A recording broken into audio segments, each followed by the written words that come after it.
नादान है वो लोग जो कहते हैं कि शराब पीने के बाद आदमी बेहोश होता है, लेकिन मैं पुलक सागर कहता हूं कि शराब पीने के बाद आदमी बेहोश नहीं होता, बल्कि जो बेहोश आदमी होता है वही शराब पिया करता है, वही नशा किया करता है, जिसे होश ही नहीं है जिंदगी का। आप बताइए, सिगरेट के पॉकेट पे लिखा है सिगरेट पीना स्वास्थ्य के लिए, चेतावनी लिखी है सिगरेट पीना स्वास्थ्य के लिए हानिकारक है, और उसके बाद भी आदमी पी रहा है, तो बताओ वो होश में है या बेहोश आदमी है? ध्यान रखिए, लिखा है, चेतावनी लिखी है। गुटखा में लिखा है कैंसर, बिच्छू बना है, उसके बाद भी खा रहा है, तो बेहोश आदमी है? होश वाला? ये गुटखा खाने वाले, जय हो तुम्हारी, इनका मुंह देखो इतना अच्छा लगता है, भगवान ने तो मोती जैसे दांत दिए थे, ये गुटखा खा के ऐसा मुंह सड़ाते, ऐसा मुंह सड़ाते हैं, इनके दांतों का रंग मालूम है कैसा होता है? गुटखा खा के कलर ही बदल जाता है, रंग बदल जाता है। गुटखा खाने वालों का मुंह के दांतों का रंग ऐसा लगता है जैसे म्युनिसिपालिटी के सुलभ शौचालय की वो होती है ना कमोड, जो बरसों से साफ नहीं हुई हो, उसके रंग में और इनके दांतों के रंग में कोई अंतर नहीं हुआ करता है, वही रंग हो जाता है इनका। ध्यान रखना, विचार करना, आपको सोचना है कैसे मोतियों जैसे दांतों की बर्बादी कर लिया करते हो। क्या मिलता है गुटखा चबाने से? भेड़ बकरियों की तरह आदमी रोटी खाता है, पेट भर जाता है, लेकिन बकरी खाती है, फिर पत्ते चबाती है, पत्ते चबाती। ये तंबाकू क्या पत्ता ही तो है ना, उसे ही चबाते रहते हो। गलती से इंसान बन गए, बनना तो तुम्हें कुछ और था। ध्यान रखिए, मान्यवर सोचिए, गुटखा खा रहे हैं। पहले लोग मेरे दर्शन को आते थे, शिखर जी जाते थे, सड़कों पे चावल पड़े मिलते थे, अक्षत पड़े मिलते थे, चंदन पड़ा मिलता था, केसर पड़ा मिलता था। अब जाओ तो क्या पड़ा मिलता है? बोलो, ऊंचे लोग ऊंची पसंद माणिक चंद, ऊंचे लोग ऊंची पसंद मूर्ख चंद। ध्यान रखिए, विचार करिए। गुटखा खा रहे हैं, गाल जला रहे हैं, बीड़ी पी रहे हैं, वाह बीड़ी मौत की सीढ़ी। ध्यान रखना, गुटखा खाओ गाल जलाओ, जल्दी जाने की तैयारी है ना, अरे इज्जत की मौत मरो मेरे भाई। ध्यान रखना, ये सुरा सुंदरी के शौकीन जीवन के अंत में कुत्ते की मौत मरा करते हैं। ध्यान रखिए, और मैं आज जो प्रवचन कर रहा हूं, मैं नहीं चाहता कि कोई समाज का व्यक्ति कुत्ते की मौत मरे। मरना है तो अरिहंतों की मौत मरो और संतों की मौत मरना तो है ही जिंदगी में। ये डॉक्टर साहब बैठे हमारे अध्यक्ष जिनशरणम तीर्थ के, सिगरेट पीते थे, एक हटी नहीं कि दूसरी आ गई। बता, एक हटी नहीं दूसरी आई, दूसरी हटी नहीं तीसरी आई। बिना सिगरेट के काम नहीं, अगरबत्ती का ठिकाना नहीं, यही अगरबत्ती चढ़ती थी। अब सिगरेट क्या है, बीड़ी क्या है? एक बात आप बताइए, सिगरेट में एक तरफ तो आग जलती रहती है, दूसरी तरफ फिल्टर लगा होता है ना। अब एक बात बताओ, उस सिगरेट को आदमी मुंह में लगाता है। मैंने कहा यार ये क्या जिंदगी है कि आदमी जलती हुई सिगरेट मुंह में लगाता है। मुंह में लगाने का मतलब है मुखाग्नि है। अब ये अवसर तो लड़के को दो, तुम काहे को अपने हाथ से अपनी जिंदगी को मुखाग्नि देते हो, काहे को अपनी जिंदगी को जला रहे हो, बर्बाद कर रहे हो। डॉक्टर साहब ने बताया, उनकी एक बेटी है पूना में, डॉक्टर है वो भी। उसने एक दिन डॉक्टर साहब से कहा, पापा मरना तो एक दिन सबको है, आज मरो या कल मरो, मरना तो है ही।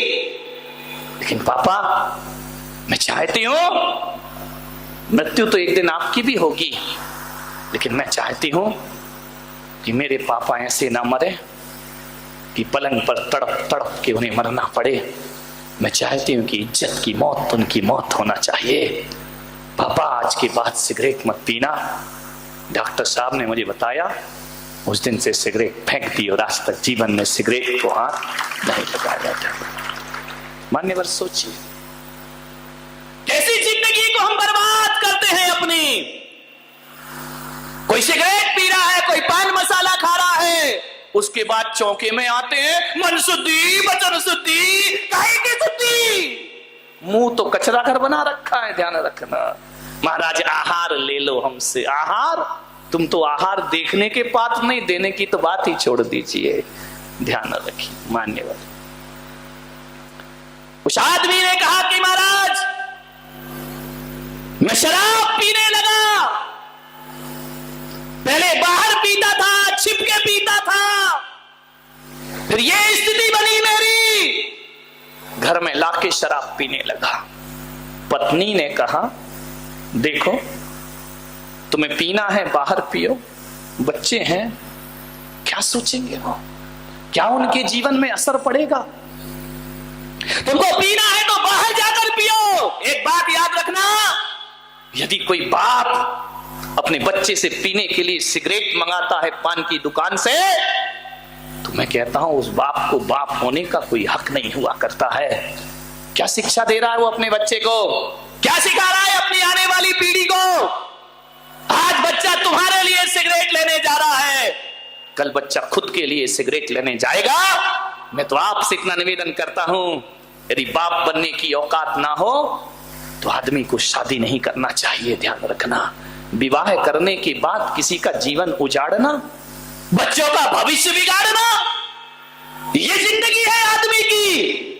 मान्यवर ध्यान रखिए।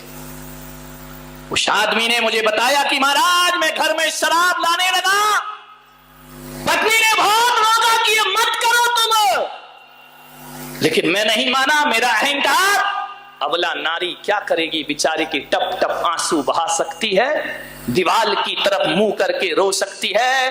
मैं आपसे निवेदन कर रहा हूं कि जिसका पति शराब पीता है ना, वो औरत सुहागिन होकर भी विधवा की जिंदगी जिया करती है। ध्यान रखना, उसकी आंखों से आंसू नहीं, खून के आंसू बहा। क्या चाहती है एक औरत कि मेरा पति इज्जत की जिंदगी जिए, हरे अच्छा खिलाए पिलाए ना करे, गरीबी के दिन आ जाए, लेकिन शराबी पति नहीं होना चाहिए। हमारा ध्यान रखना मान्यवर। उस आदमी ने कहा मेरी पत्नी ने बहुत विरोध किया।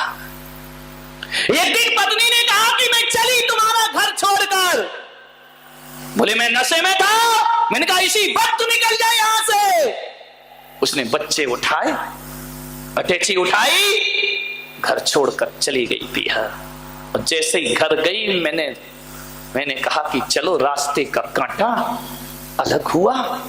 महाराज मेरी अय्याशी इतनी बढ़ी कि मेरे यार दोस्त अब घर में आकर शराब पीने लगे, बोतलें खुलने लगी घर में, और हम चारों पांचों दोस्त मिलकर शराब पी रहे थे। दरवाजा बंद करके कि जोर से दस्तक आई, आवाज आई, दरवाजे को किसी ने खटखट किया। मैंने कहा कौन है, आवाज नहीं आई। दरवाजा खोल कर देखा तो मेरी पत्नी बच्चों को लिए खड़ी थी। मैंने कहा कि तू क्यों लौट आई इस घर में वापिस। बोले मैं गई नहीं थी, मैं ये देख रही थी कि मेरे जाने के बाद तू मेरे मंदिर जैसे घर का क्या हाल करता है। जैसे ही पत्नी अंदर आई और उसने देखा कि टेबल पर बोतलें हैं, जाम रखे हुए हैं, उसने उन मेरे दोस्तों का अपमान किया कि तुमको शर्म नहीं आती है, किसी का घर जाकर उजाड़ते हो, मेरे घर को शराब खाना, निकल जाओ मेरे घर से बाहर। खबरदार जो आज के बाद इस घर की तरफ मुंह भी किया। मेरे दोस्त सिर झुकाकर निकल गए। मुझे इतना गुस्सा आया, इतना गुस्सा आया कि तूने मेरे दोस्तों का अपमान किया, उनके सामने बेइज्जती कर दी। मैंने पत्नी को एक चांटा मारा। पत्नी ने कहा तुम कुछ भी कर लो, मैं इस मंदिर जैसे घर में अपवित्र चीज नहीं आने दूंगी, चाहे कुछ भी कर लो। बहस इतनी बड़ी कि मैं नशे में था, मैं कुछ ना कर सका। एक लोहे की राड रखी थी, वह राड ली और मैंने पत्नी के माथे पर मार दी। जैसे ही मारी खून का फव्वारा छूट गया, पत्नी चीख उठी, तड़प गई, तड़प तड़प के उसका वहीं प्राण अंत हो गए, वह मृत्यु को प्राप्त हो गए। बच्चे मुझे देख रहे हैं, पापा तुमने मेरी माँ को मार डाला, इस शराब ने इस घर में आग लगा दी, पुलिस आ गई, मुझे हिरासत में ले लिया गया, साल की सजा हुई मुझे। महाराज, मैं अपनी पत्नी का हत्यारा हूं। मैंने कहा हत्या की सजा प्राप्त कर ली तुमने, बच्चे मिलने आते हैं।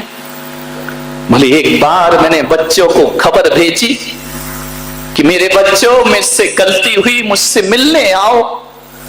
बच्चों ने जवाब भेजा कि जब मां चली गई और तुम जेल में हो तो हम तो यतीम का जीवन जी रहे हैं, हम तो अनाथों का जीवन जी रहे हैं, और जब हमें पालने की औकात नहीं थी तो जन्म देने का हक किसने दिया था तुम्हें? आज तुमने हमारी जिंदगी दर-दर में कर दी है। दोनों बच्चे मेरे छोटे छोटे 14 साल पहले। महाराज, उन बच्चों ने हमें संदेश भेजा कि जब हमें तुम्हारी जरूरत थी तब तो तुम जेल में जिंदगी गुजार रहे थे, जब हमें मां की जरूरत थी तुमने हमसे मां छीन ली। जाओ उनसे कहना हम ऐसे बाप की औलाद कहलाना नहीं चाहते जो हमारी मां का हत्यारा हो और शराब पीता हो। जाओ, हमने खबर भेजी मिलने आओ, तो बच्चों ने कहा हम ऐसे बाप को बाप का दर्जा नहीं देते हैं, हमने अपनी जिंदगी बना ली और ऐसे बाप को हम बाप कहने को तैयार नहीं हैं। हम बिना बाप की जिंदगी गुजार लेंगे, लेकिन तुम्हारे लिए हमारे घर में कोई स्थान नहीं है, ध्यान रखिए। औलाद देखना नहीं चाहती ऐसे बाप को। कौन देखना चाहेगी? जो उनकी मां का हत्यारा बना हुआ हो। कोई जगह नहीं हमारी जिंदगी में। और जब हमसे कोई लिखवाता है, हम पढ़े लिखे, जब पूछा गया पिता का नाम क्या है, तो पिता का नाम बताने में हमें शर्म आती है, अनाथ कहलाने में हमें गर्व महसूस हुआ करता है कि हमारा कोई नहीं है। ध्यान रखिए महाराज, अब इस उम्र में मैं कहां जाऊंगा? बाहर निकलकर 14 साल में तो मैं सब कुछ भूल गया। मेरी गुजारिश है आप मुझे इसी जेल में पड़ा रहने दीजिए। मान्यवर, एक शराब, एक नशा जिंदगी के क्या हाल करता है, आपको सोचना है। क्यों पीता है आदमी शराब? एक आदमी से मैंने शराबी से पूछा कि तू शराब क्यों पीता है? फिल्मी अंदाज में आ गया, बोले मुझे पीने का शौक नहीं, पीता हूं गम भुलाने को। मैंने कहा बेवकूफ, इस शराब पी के गम भूल जाता है तू? बोले जब तक नशा है तब तक तो भूल जाता हूं। मैंने कहा पागल, शराब पी के जब तक नशा है तब तक भूल जाता है। अरे माना कि पीने से तो थोड़ी देर के लिए नशे में सब भूल जाता है गम को, लेकिन तेरा पूरा परिवार जिंदगी भर के लिए गम में डूब करके मर जाया करता है।